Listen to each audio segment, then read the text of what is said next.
ये है इंडिया का पहला प्राइवेट रेलवे स्टेशन रानी कमलापति।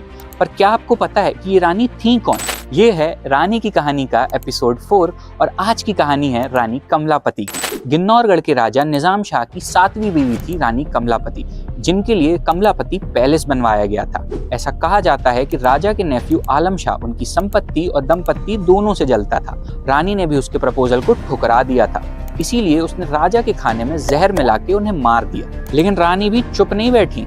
उन्होंने दोस्त मोहम्मद खान से 1 लाख रुपए के बदले में मदद ली और आलम को मरवा दिया। लेकिन पेमेंट के टाइम रानी के पास पैसे कम पड़ गए, तो उन्होंने अपनी किंगडम का कुछ हिस्सा दे दिया। कहानी में ट्विस्ट तो तब आया जब खान ने धोखे से रानी के बेटे को भी मार दिया। रानी अब सब कुछ खो चुकी थी, इसीलिए पकड़े जाने की बजाय उन्होंने जल समाधि ले ली और वो आने वाली पीढ़ी के लिए एक इंस्पिरेशन बनी, ताकि हम और आप भी अपने बिलीव्स और धर्म के लिए बलिदान देने से ना डरें। के दिनों में रानी कमलापति जी का नाम काफी चर्चा में रहा है, क्योंकि प्रधानमंत्री नरेंद्र मोदी जी के द्वारा हबीबगंज रेलवे स्टेशन भोपाल का नाम बदलकर रानी कमलापति रेलवे स्टेशन भोपाल कर दिया गया है। रानी कमलापति जी के बारे में एक और खबर काफी तेजी से फैलाई जा रही है, जिसमें यह बताया जा रहा है कि रानी कमलापति एक मुस्लिम शासक निजाम शाह की 7वीं पत्नी थी, जबकि सच्चाई यह है कि रानी कमलापति जी के पति का नाम निजाम शाह जरूर था, परंतु वह मुसलमान ना होकर एक हिंदू कौंड राजा थे तथा आजीवन वह हिंदू ही रहे तथा रानी भी आजीवन हिंदू ही रही। सीहोर के सलकनपुर रियासत के राजा कृपाल सिंह सरोतिया की बेटी थी। वह के सलकनपुर रियासत के राजा कृपाल सिंह सरोतिया की बेटी थी। वह अपने बुद्धिमत्ता और साहस के लिए जानी जाती थी। वह एक कुशल घुड़सवार, पहलवान और धनुर्धर थी। एक कुशल सेनापति के रूप में उन्होंने अपने पिता के सेना और अपनी महिला टीम के साथ युद्ध लड़ा और आक्रमणकारियों से अपने राज्य की रक्षा की। रानी कमलापति निजाम शाह की विधवा थी, जिनके गौंड वंश ने 18वीं शताब्दी में भोपाल से लगभग 55 किलोमीटर दूर तत्कालीन गिन्नौरगढ़ पर शासन किया था। रानी कमलापति को अपने पति की हत्या के बाद अपने शासनकाल के दौरान हमलावरों का सामना करने में बड़ी बहादुरी दिखाने के लिए जाना जाता है। कमलापति भोपाल की अंतिम हिंदू रानी थी, जिन्होंने जल प्रबंधक के क्षेत्र में बहुत अच्छा काम किया और पार्कें और मंदिरों की स्थापना की थी। 1723 में रानी कमलापति की मृत्यु के बाद भोपाल में नवाबों का शासन शुरू हुआ, जिसका नेतृत्व दोस्त मोहम्मद खान ने किया। प्रधानमंत्री नरेंद्र मोदी ने 15 नवंबर 2021 को मध्य प्रदेश की राजधानी भोपाल में रानी कमलापति रेलवे स्टेशन का उद्घाटन किया, जिसे पहले हबीबगंज के नाम से जाना जाता था। क्या सच में इंडियन गवर्नमेंट ने सैफ अली खान को मुसलमान होने की वजह से उनकी 15,000 करोड़ की प्रॉपर्टी को एनिमी प्रॉपर्टी घोषित कर दिया है?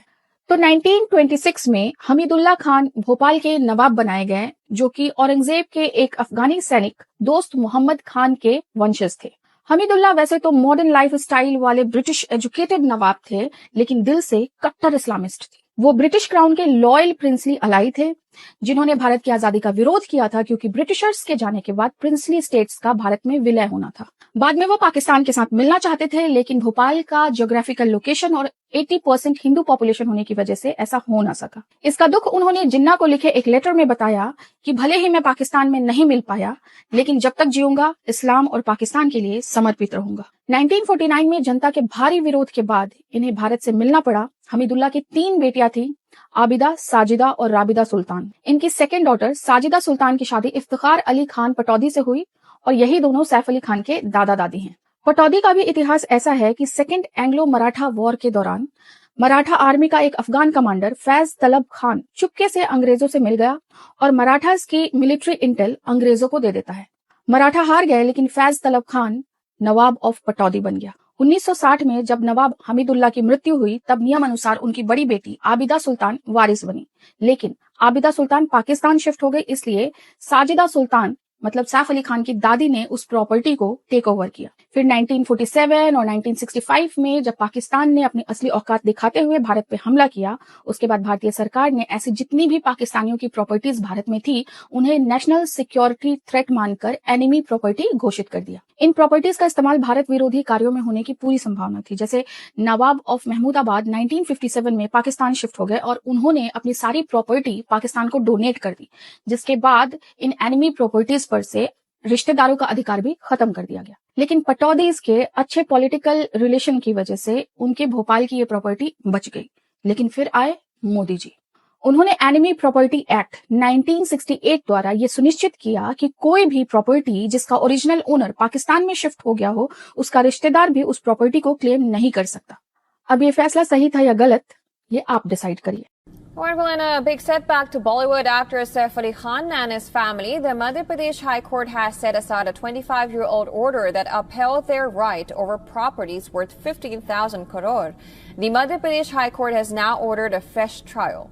The High Court's verdict overturns the judgment passed by a trial court 2 decades back, which upheld actor Saif Ali Khan and his mother Shamina Tagore and sisters Soha and Saba Ali Khan as the rightful owners of the properties they inherited from the erstwhile ruler of the princely state of Bhopal. The property dispute goes back to the pre-independence days.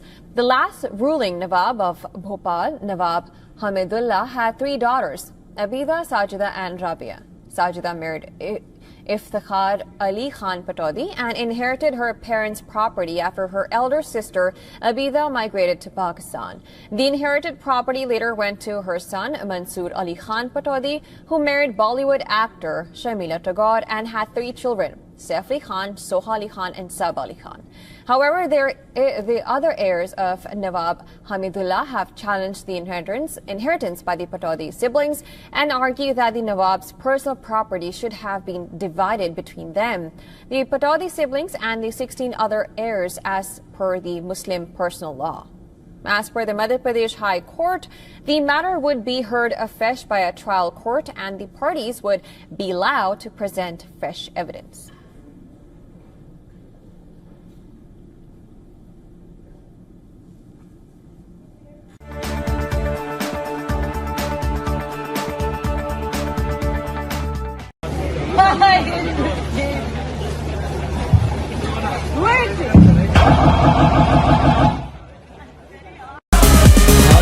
ਮੈਨੂੰ ਤੂੰ hot ਲੱਗਦੀ ਲੱਖਾਂ ਦਾ note ਲੱਗਦੀ ਮੌਕਾ ਮਿਲਾ ਹੈ ਅਭੀ ਹੋਗਾ ਨਾ ਫਿਰ ਇਹ ਕਭੀ ਸਾਨੂੰ ਤੂੰ ਟੱਚ ਕਰ பேரறிவாளன் விடுதலை தொடர்பாக பேசிய நாம் தமிழர் கட்சியின் ஒருங்கிணைப்பாளர் சீமான் ஆவேசமடைந்து ராஜீவ்காந்தி என்ன தியாகியா என்று காட்டமாக கேள்வி எழுப்பினார்.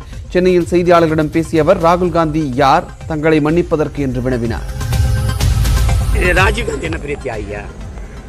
இங்கிட்டு வா, இப்படி வா, நேரக. ராஜீவ்காந்தி என்ன பெரிய தியாகியா? எந்த காங்கிரஸ்காரர் என்னோட உட்கார்ந்து தர்க்கம் செய்ய தயாராக? ராஜீவ்காந்தி பெரிய தியாகியா? போபா சூழல் என்ன? போபால் விசைவாயுவில் செத்தது எத்தனை பேர்? ஆண்டர்சனை தப்பிக்க விட்டது யாரு? 400 கோடி பீரங்கி வாங்கினது ஊழல் செஞ்சது யாரு? குற்றச்சாட்டு இருக்கா இல்லையா? அப்புறம் என்ன? ராஜீவ்காந்தி மரணம் உனக்கு பிரச்சனை, என் இனத்தின் மரணம் எனக்கு எவ்வளவு வலிக்குது? ஒரு அதிபர் தன் நாட்டு இராணுவத்தை அனுப்பி 26,000க்கு குறையாத என் மக்களை வன்புணர்வு செய்து கொலை செய்து நாசமாக்கினது யாரு? இதே பேசிட்டுக்கிற, அதை ஒரு தடவை பேசு. உனக்கு இந்த மரணம் வலிக்கிற மாதிரி எனக்கு வலிச்சிருக்கும்ல, சொல்லுப்பா. அவர் என்னம்மா பெரிய தியாகி மாதிரி பேசிட்டுக்கிற? என்ன நேருவா 16 ஆண்டுகள் ஜெயிலில் இருந்தாரா? அது மன்னிக்கிறதுனா தவறு செஞ்ச நீங்க எங்களை மன்னிக்க யார்? நீங்க முதல்ல நீங்க யாரு சொல்லுங்க? அது பீஸ் கீப்பிங் போர்ஸா, பீப்புள் கில்லிங் போர்ஸா? அமைதிப்படை அனுப்பி என் மக்களை கொன்று அதன் தொடர்ச்சியா பல பின்விளைவுகள் நடந்துருச்சு. அது நீங்க மன்னிக்கிறீங்கன்னா இன்னும் மானங்கட்டு போய் உங்களுக்கு ஓட்டு போட்டு உங்களை பாராளுமன்ற உறுப்பினருக்கு சட்டமன்றத்துக்கு அனுப்புறோம்ல, அது எங்களை சொல்லணும்.